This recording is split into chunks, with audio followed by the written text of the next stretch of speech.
Mand-Lakhiani. She is a serial entrepreneur, international speaker, and artist. As part of the Mindvalley team, as a co-founder, she brings her female perspective into the company's leadership. As happiness from within advocate, she takes her kids to trips to Amazon jungles to recharge or joins groups of entrepreneurs such as the Maverick 1000 on Rich Branson's Necker Island. So they co-founded Mindvalley, which quickly grew into a global educational organization offering top training on peak performance to hundreds of thousands of students all over the world. She's been a go-to person for conversations on female authenticity, entrepreneurship, as well as emotions and hacking happiness. So, Kristina, you have done a lot in a very short time. I'm super excited to hear how this whole journey started for you and where it's going from now. You're talking about Mindvalley and business, right? Mindvalley, business, your whole journey. Well, it hasn't been such a short while. You know, I've lived a fairly decently long life by now. And we started Mindvalley 16 years ago, and as I imagine it, it has been an accident for me in a way, because I was, just for the people to understand, I was born in Soviet Union and I was raised in Soviet Union. So I have very clear conscious memories of that worldview and that life. And in Soviet Union, business was illegal. So there was no way to do business. You would end up in jail. And obviously, like an option of going and studying business wasn't really very much high up there, because we didn't know business people. There was nothing to model. So I ended up in business because Vishen, then we were married, was the opposite of me. He was born knowing he'll be an entrepreneur. So kind of unicorn in my worldview, you know, magical creature that no one has ever seen. So he started Mindvalley. I was living in New York at that time. I had no visa to work. I mean, I was on a social visa, so I was not allowed to work, and I had nothing better to do than help Mindvalley, and that was 16 years ago. So it started this way, but then eventually I discovered that this is actually something that I do naturally, and probably if I wasn't born in Soviet Union, I would be like Vishen in the sense that I would know from the very start that this is my path, because I like to do my own things. I like to take the risk and to make things happen, but I don't like to do the hamster's work. That's not my thing. So I guess I'm much better at running a business than at managing a business. Okay. So in 2009, after I had a child, I started a chapter of Mindvalley. Initially, it was we considered it as a separate business altogether. It was taking Mindvalley, I would say, essentially business model to Russian market. Although that's very simplified, because Mindvalley has been evolving and the Russian part of it has been evolving. So 10 years later, now we have merged back together, but I'm still the face and the head of the Russian division of Mindvalley, but it is much more coherent. It's much more the same business. So that's in a nutshell how I got into that. How does it differ running a business in Russia to, say, US, Australia, UK? Well, in Russia and in English-speaking market, I had different business partners, which actually had a huge impact, because on one side, you can say that the markets are different. They are different because obviously the English-speaking market is much more affluent. And it's interesting because the amount of people in Russia and those who speak English and who could be your market are very comparable. But well, I started the business 10 years ago, and of course Russia is developing, but we are talking about much poorer group of people. So that had a huge, huge impact on how we were running business and our mentality. But the other thing is also there are a lot of interesting intricacies. So because a lot of our business is done through internet, there's this whole issue of trust, which in the West is much higher than in Russia. And I'm saying Russia as Russian-speaking countries, not Russia as a country, because in Soviet Union, you know, every country spoke Russian, so we have a much wider market than just Russia. It's Kazakhstan, it's Ukraine, it's Belarus. Yeah. So the level of trust is different. The penetration of technology is completely different. So when we were starting, explaining that you can pay online was a big thing. So a lot of payments we were receiving offline. So it was a little bit interesting. But the other interesting thing is that it is evolving very quickly. So for example, when I was starting business in Russia, I was one of the foremost authorities in email marketing. I would make Actually, I got to speak on some of the big events, and in Russia, I was definitely like miles ahead of the rest of the internet marketers. And a few years ago, I bumped into one of my early students. So she learned with me almost 10 years ago, internet marketing based on what we know in Western markets. But right now, she's an Instagram celebrity in Russia. She has over 1 million followers, like close to 2 million followers. And for English market, it's a huge, huge deal. In Russian market, she's just one of the many. So Russian people, our entrepreneurs on Instagram are on steroids compared to English-speaking market. So it's the irony, because I asked her, so how did you do that? Can you teach me? She said, but Kristina, I learned it from you. You were teaching email marketing. I took exactly what you were teaching in email marketing and applied it in Instagram. And I find it ironic and cute at the same time and adorable, because you start with a head start being in the forefront of the world, because America essentially started the whole trend, and then 10 years later you discover that people who have learned from you have overtaken you miles ahead, and then they credit you, because that girl, she's published a book, and in that book she says clearly that she started it all based on my teachings, and I'm like, Mash, can you teach me what you're doing? So it's an interesting market. It's fast evolving. That is insane. So, going back to Mindvalley, how did you guys get your initial customers, and how did that business develop, and how do you pick the people you feature in the platform today? Oh, it has been a long journey. So Mindvalley started because Vishen was doing meditation classes. Now I'm talking about 20 years ago, and he needed people to fill the classes, and that was the model which seemed easy to make happen, and that was based on his experience. So he started a website where he was sharing the knowledge he was teaching in the classes, subscribing people on that knowledge, and then when he had a class, he'd just mail to them and say, "Hey, come to my class." That's literally how it started. It was a tiny support his own classes, and but as I said, it evolved. So that the fact that we were born in internet marketing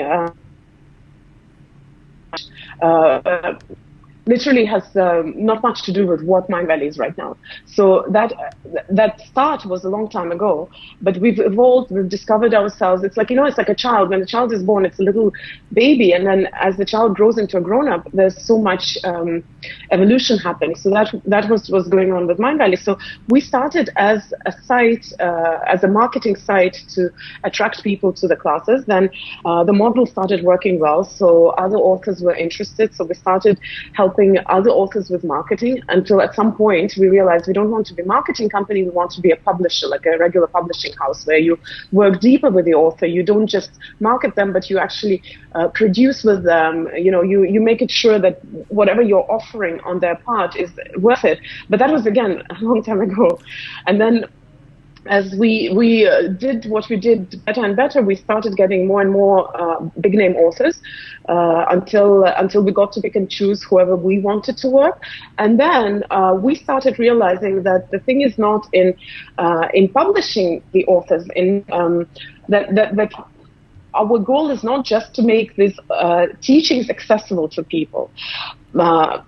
Just a second, there's some things at the door in this room. I'll come back to that. It keeps getting open, and I'm in the office, so I'm just worried it will interrupt with our conversation. So basically, I'll start over that part. So basically, we understood that our goal is not just to be a publisher, not just to bring the teachings of some of the best authors to the people and make that knowledge accessible, but our goal or our mission is way deeper. We understood that people lack knowledge about how to live an extraordinary life. And you can put whatever meaning you want into the word extraordinary, whether it's happy or fulfilled or meaningful.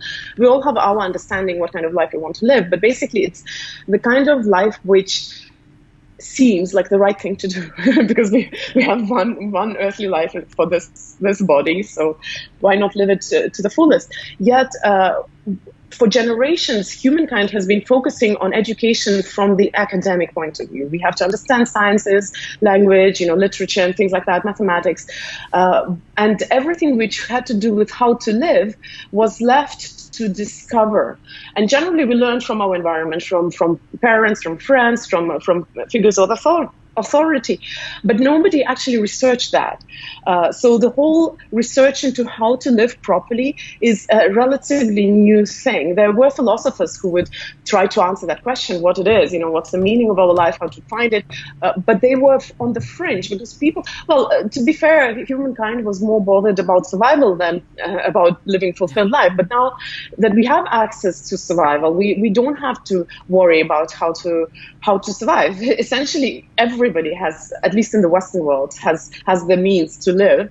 We want something more, and nobody's giving us this knowledge. If we get any knowledge, it's usually messed up because, as Steve Jobs said, people know smarter than us. They come up with everything in our life.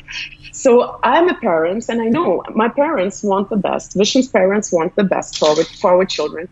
But they don't always know the best. I don't always know the best. So when something happens and I react to a child, I suddenly, normally we just do how our parents did to us.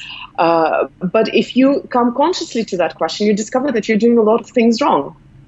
That a lot of the times we traumatize our children, and then we grow up into grown-ups who don't know how to live.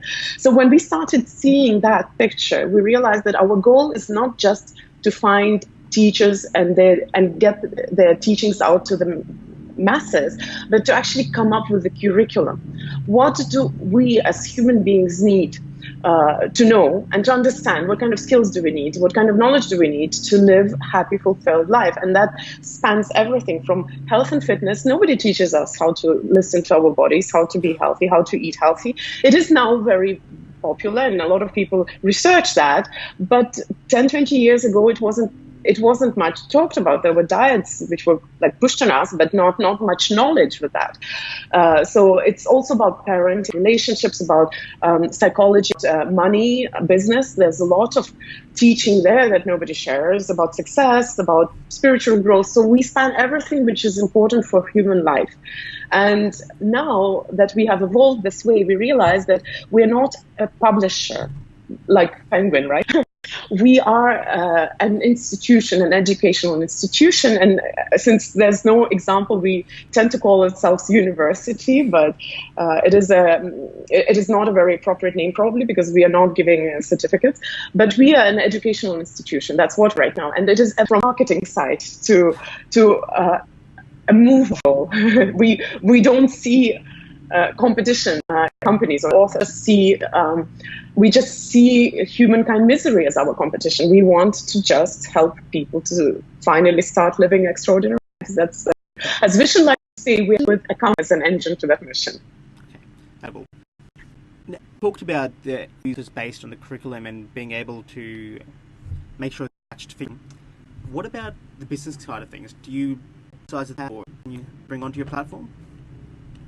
We generally see what needs to be taught, and we see who is teaching that and who's in the world, and then we contact them unless people have contacted us before.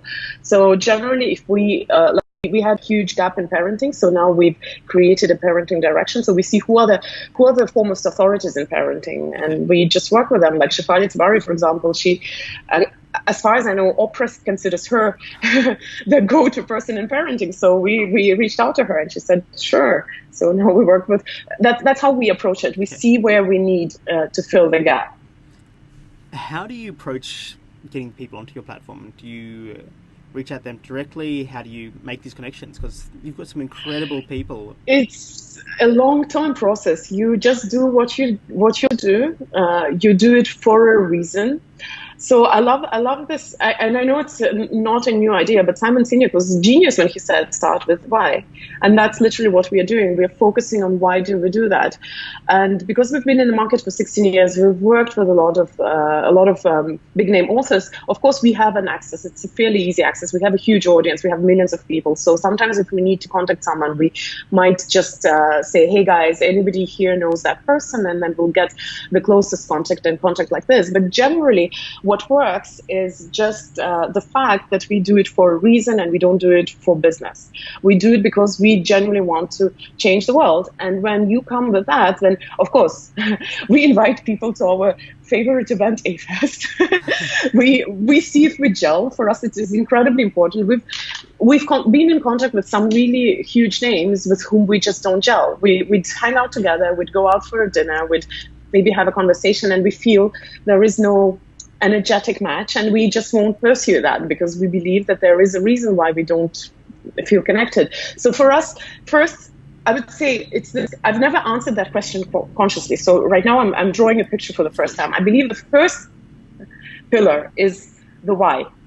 Why do we do that? It's the mission. Why do we do that? That attracts a certain amount of people. And the next pillar is the energetic connection. If we feel energetically connected, then we'll stay.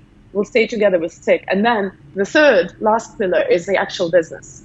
So once we attract the people who share our why, we actually enjoy being in each other's company, then we move on to doing business together. Okay. How does that typically work? Because you guys produce some really high quality videos. Do you take your team out to them? Do they come to see you guys in Kuala Lumpur or Estonia or?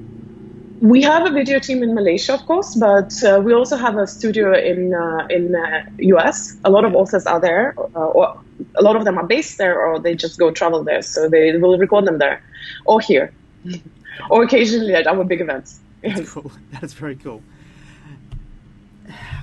Going forwards, where do you see yourself? Because you've had some massive changes in the last year with your personal relationships with Vision, which you're more than welcome to talk about if you want to on the show. And in general, you're doing a lot of cool things with the Forbes. You're talking more about happiness and the things that are happening with the Estonia event with the Mindvalley University. Could you just tell us a bit more about all those activities? So the event Mindvalley University City Campus is rotating. So it was 1 year in Estonia. This year it was in India. And next year it's going to be in Amsterdam. So it's not tied to a location. It's our biggest event. We love it. It's biggest because it's massively huge and long. It's a lot of people for a really long time because it's been 1 month now. It's 3 weeks, but it's an intense event. As for me, I think it's another evolution which has taken place over years because I've been in business now 16 years, and I used to see myself more as a business person and just running the business or doing marketing in the business with authors. And I remember that one of my friends about 4 or 5 years ago said, "Hey, Kristina, you have to come up with your own program because it's good for your branding. You should." And I remember I was very reluctant. I did speak on stage a little bit, so I knew I could speak. But I was reluctant. I did reluctantly record a program. It was okay.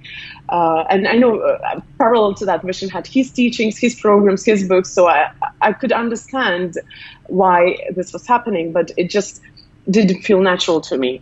And about a little over a year ago, I started going through a lot of transformation in my personal life, and I ended up going on stage at Mindvalley events a few times and sharing some of my experiences, not as a speaker so much, more as a person who is a co-founder of Mindvalley who has an opportunity to share something from stage. And my message started coming out. So it wasn't forced. It was more like I suddenly felt that I had something I wanted to share with people.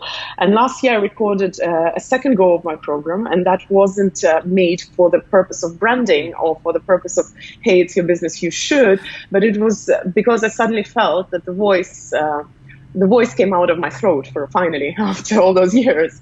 So when I started sharing my message, not because I had to, but because I felt that this is something I want people to hear, then suddenly things started falling into place. Topics started popping up, stages started popping up, interviews and opportunities. And right now I see myself more as an author. I'm still a business person at core, surprisingly. But my favorite things to do, apart from strategizing on business, is actually sharing what I have to share, whether it's on stage or in front of the camera or as an interview. You mentioned so earlier, there's a Forbes article you've written or at the moment. Can you tell us a little bit more about the content of that? Yes, I was. I'm working on making it shorter because I'm a many-worded person. So 15% of that's what I'm working on. But the article initially was 10 lessons I learned in business, which I would have loved to know when I was starting at 25. It ended up being 5. The other 5 I decided to keep for the future. Because I'm a many-worded person, as I said. It's really hard to put your ideas into 2 sentences, especially if they come with years of realization. So that's the article. So I'm sharing 5 key lessons in business, and they are not about strategy so much. They're more about mindset. Okay, could you share? You want to know the lessons? I would love to learn lessons. So the first lesson comes from years ago when I had a business partner. And right now I'm doing business by myself. I prefer being a solo entrepreneur. Actually, surprisingly, I do have a team, but not a partner. So, you know, our trust market, there was rejection. Our business suffering. So we were wonder children. So we grew very fast. We became super successful in the first few years, but then huge crisis broke up in Russian-speaking market, and the business suffered. So we almost went into bankruptcy. So that time, so that hard time made me rethink a lot of things. We often we think that this is the way things are. And for a lot of people who have succeeded in one business, starting a new business sometimes can open their eyes, and they can discover that, you know, it might have been easier the first time, surprisingly, but the one time. Yeah. And, you know, and you think, oh, I've nailed it. But then you suddenly realize that it's not necessarily the case. So when we started going into those rocky patches with the economic crisis and political crisis, I started rethinking a lot of things that we were doing in business. And what I discovered is that that me and my business partner had a very different mentality in why we were doing that thing. So, and the difference is in the way how patient you are. So I put terms to these 2 mentalities. They're not about the structure of your business, but about your mentality. So one mentality is entrepreneur investor, and another one is entrepreneur freelancer. And the difference, as I said, is in patience. So the freelancers, and I'm using it as a mentality, not as a structure of your business. The freelancers, they want instant gratification. And investors, they want long-term gain or long-term benefit. And that's the difference in patience. If you've heard about the marshmallow test, that's essentially what it means. So the difference in that mentality will translate in every business decision. For example, freelancers want to have their time paid. Investors understand that in business, you are paid for the risk that you're taking. So freelancers would rather have their salary high. Investors would rather see the profits of the business high. And then when the profits are higher, freelancers will take out the dividend and use it. Investor will reinvest the dividend back into business. So that's essentially the main difference. So freelancers would like their lifestyle to reflect their success in business. So the more successful their business, the better they live. They start flying business class, they start living in 5-star hotels. Entrepreneurs, investors, often their lifestyle doesn't reflect how successful they are in the business. They will have the comforts that they need, but they don't care to be flashy in their life because they're essentially, the freelancers build their lifestyle. And the investors build a business or a goose who lays golden eggs.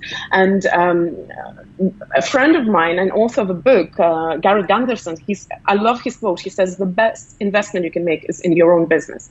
So I understood that in essence, I am actually a freelance. I'm an entrepreneur investor. Maybe because of my circumstances, because I never had to worry about my livelihood. But I think anybody has to. I have an apartment. I have families. I have both sets of parents. I can survive. If the worst thing happens, I have where to live and I have something to eat. So I never bothered about taking the money out of business. Or maybe I learned it from Vishen, because Vishen has always been in his mentality of entrepreneur investor. But I was doing business with a person who was entrepreneur freelancer. Yeah. And because that mentality translates in business decisions so differently, we could never come up with any decisions together. We always had a huge friction and a huge fight. So that was my first lesson. You have to really, if you want to build a lasting business and have success, you really need to adopt the entrepreneur investor mentality and not entrepreneur freelancer. That's one of the lessons. That's incredible. That is a huge lesson right there. What are you working on right now that are you really excited about? That's the future for yourself. So I'm discovering more myself as an author, much more. So I'm speaking more. I am to sit down and start writing my book finally. I'm launching my new program very soon. So that's my personal path, which I'm very enjoying very much. But in addition to that, that business. That Russian side of the business, as I said, I had this really hard time about 5 years ago when I separated with my business partner. I lost my biggest author and fired half the team, closed the advertising. It was a very tough time. And it was in 2015. So I was putting that back together by pieces and learned a lot along the way. I discovered that I'm not much of a manager, and that's another lesson in my business talks. That is now, I do not know if it's a teenager or a full-grown kid now, but it's doing really well. So that's another side of my work, which excites me a lot. We've just had the best month in 10 years, and I'm super happy about that. Congratulations. That's amazing. You survive a bankruptcy, getting back on your feet and seeing that the light is not at the end of the tunnel, but you are actually out of the door. And now you get to scale, you get to grow, you get to dominate the market if you have the guts. That's a huge transformation for me as a business person, because it's been a rocky path. I've been going through self-doubt, through wondering, am I in the right place? Through a lot of hurdles, through trust to my team. I've learned so much from this literally 4 years.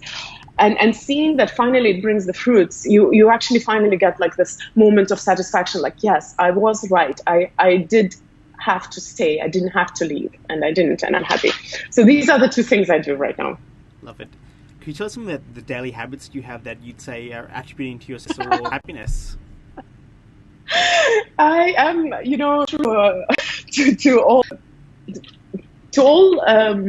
traditional beliefs. I'm not one of those entrepreneurs who wakes up at 5 o'clock and does a lot of those. That's more like Vishen. He is the disciplined person.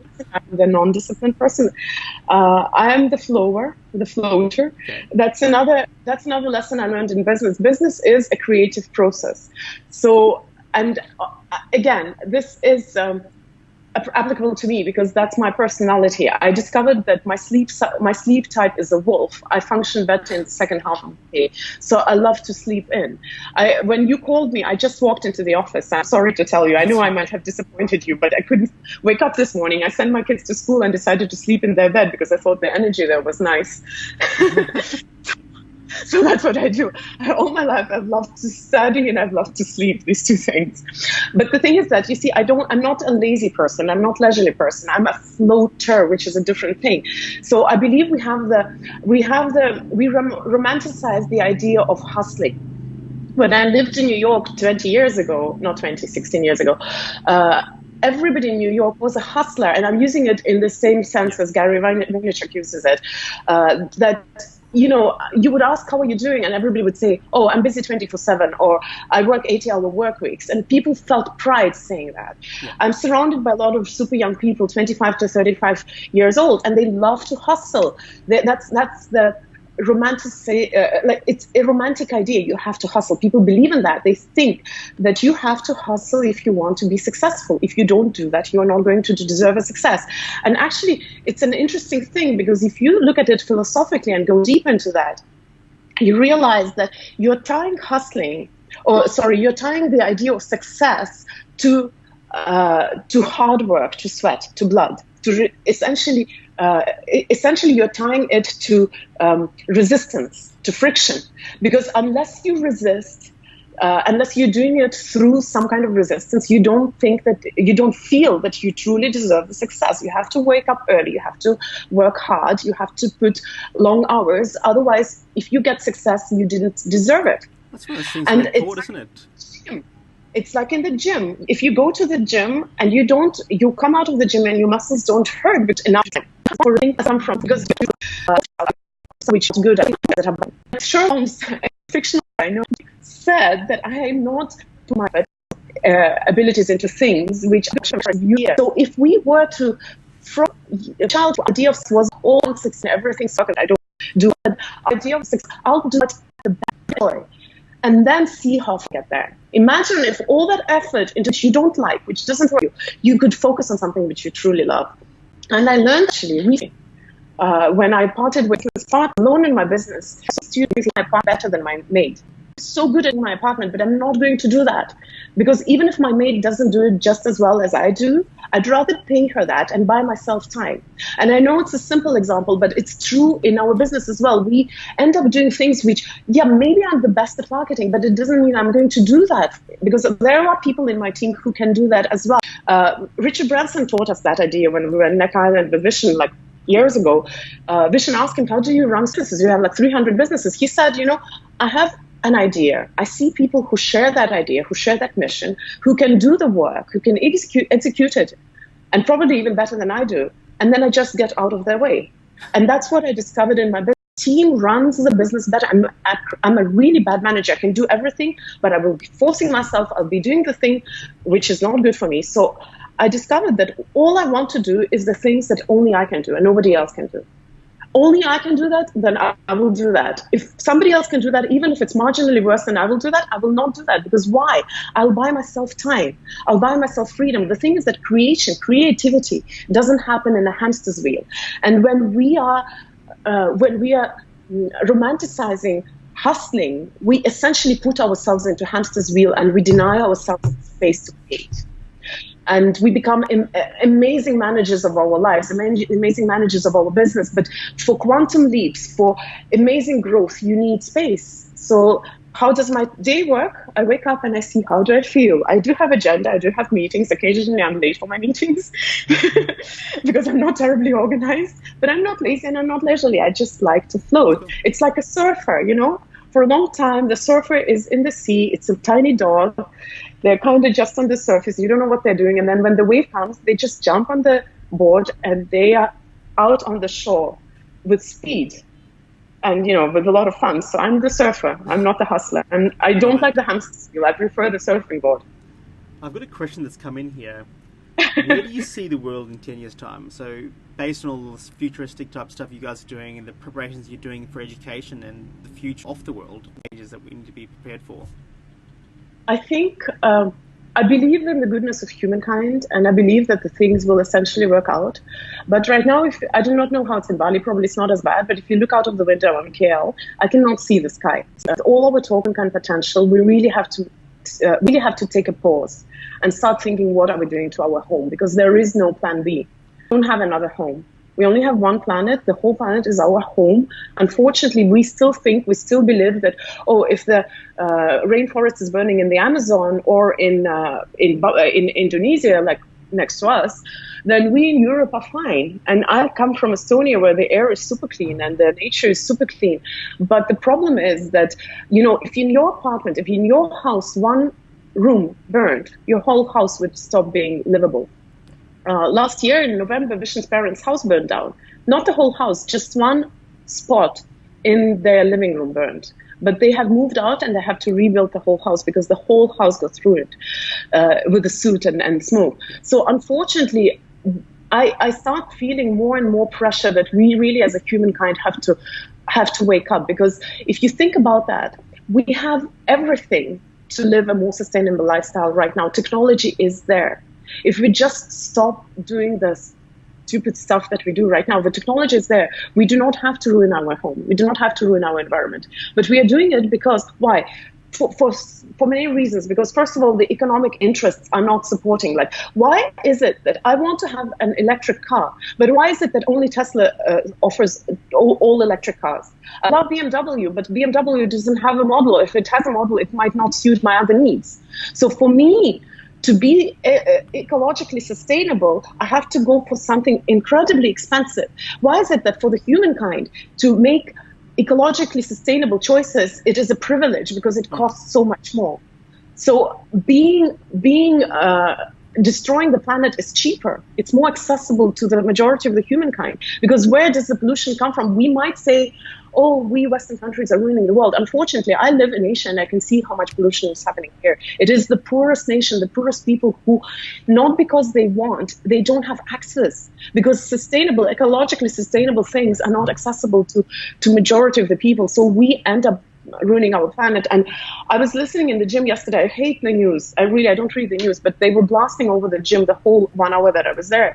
And they had this show on CNN on ecology. And I realized that we, as a humankind, we are really, really messing up right now. And we have to stop. And unfortunately, it's so overwhelming for each individual human being, because you don't know what do I do? I have to fly to Europe right now. I understand it's bad for environment, but I have to fly. What do I do? There is no train, and I don't have time to take a train to Europe. We don't know the solutions. We, on a daily basis, we don't know what to do, because we can say, okay, I'll give up plastic, I'll give up flying, I'll give up this, but the world is still going that way, and we're 7 billion people, and if the affluent people start living the more sustainable life, there is still the rest of the humankind who is not doing that. So I think it is time that we have to become politically more active as a humanity, the Western world. Like the things that are happening in Europe, where we give power to the extremists, essentially, because we conscious entrepreneurs are too lazy to have a voice or afraid to put our business in danger. It's time we realize that our voice matters, and we have to start voicing what is important to us. That's what. Sorry, it was a political speech instead of. It's intense. I was in KL last month, and you're right. One of the hardest things over there is breathing. Like, I got off the plane, I had trouble breathing. It was an incredible experience coming from Brisbane, where we can take a deep breath. And of course, that air circulates around the planet. It's going to affect us in other parts of the world eventually. Yeah. For your experience in the many years of study, what have most impactful resources that you've encountered? I'll have to tell you this. It's secret. I actually love classical literature, novels. I know more of the authors of the past. I prefer reading classical literature in the original language, because I'm not super versed in French or German authors, for example. So if I tell you which are my most favorite books, most of the people will be, what? I love Master and Margarita by Bulgakov. I love Dostoevsky very much. I love Jane Austen. She's not very good for personal growth, but she's incredibly entertaining. And Oscar Wilde and Lewis Carroll. These are my favorite. And you know what's an interesting thing? We love the books which are didactical. And I have a bunch which I could tell you that have been good. I mostly learn concepts from authors directly, because I have the privilege to talk to them directly, and a lot of them are not super good writers, unfortunately. They're good speakers, but they're wise people, but their books are kind of written very primitive language. Considering that literature is my passion, it's a little bit of an effort for me to read personal growth, unfortunately. But I do read it, and I do love a few books. Like, I love, for example, one of the latest discoveries, Susan David's Emotional Agility. Amazing book. Really amazing book. Brené Brown I prefer on stage than in books, but I love psychology, so that these would be my suggestions, of course. And in business, a few books. In business, well, if you want me to name, I love Harvey Eker. I think although he's talking about money mindset, but he's such profound person that whatever he talks about money, you can replace money with love, with happiness, with anything, and it will be absolutely the same quote. Cliche, but Robert Kiyosaki's Cash Flow Quadrant was one of the most impactful books for me because, as I told, I didn't come from a business background. So for me, he was super impactful to. These two are the only people from whom I learned business, and Richard Branson. But I love classical literature because it requires more thinking. Dostoevsky, for example, is a very philosophical writer. Do you know that Tolstoy, who wrote War and Peace or Anna Karenina, everybody knows those two books, he considered himself a philosopher, not a writer. So these books are full of philosophy, full of personal growth, full of a lot of amazing ideas, but they are not chewed up and given to you didactically. You have to actually realize them, you have to understand them, you have to see them, you have to feel them. But that makes them more impactful because if you go through the book, you read, you do what the actual message is. Like Dostoevsky, when I read him as a child, he was very dark and very heavy, but now I'm reading him with the background of personal. I'm seeing so much hope, so much faith in humankind, belief in goodness, which I could not see before. So it's also, in a way, catalyst of how evolved have you become? What can you see in your real life? And it's much more true to real life because in real life you don't find lessons given to you in an easy form. You experience something and it's your job to figure out, is that experience going to break you? Is that experience going to make you stronger? So that's why I love reading classical literature because it's a good training. It has a lot of beautiful knowledge, a lot of beautiful wisdom, but you also have to learn to see that. That's incredible. Kristina, I could talk to you for hours, but I think we do need to end on this note. What's the best place for people to connect with you and learn more about this project that will be coming out when it does finally get released? The site is there. It's all pretty and beautiful. I just hope I can collect money on that. But generally, I do have an Instagram account where I'm pretty active. Pretty active.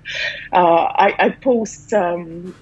I don't post pictures. I post stories, and pictures are an illustration to what I discover. And I post not so much stories as in my lessons in life. So, for example, I lost a phone and I had to move from iPhone to Android, and I discovered some deep philosophical meaning in that. So I posted about the learnings I had in that experience. So I'm just trying to say that I'm most vocal on my Instagram. That's where I speak the most. That's where I share the most. And there's also the link in my profile, which will take you to whatever is going to be important at that moment. It might be the launch of my new program, 7 Days to Happiness, or it might be the launch of my big program, Live by Own Rules. Or it might be me going to some events. So Instagram probably is the place for now. Amazing. On that note, guys, we will go connect with Kristina on Instagram. Check her out. I'm looking forward to everyone getting a hand on the content that you're about to release because I'm excited about it. And we'll see you all on the next episode. Thank you.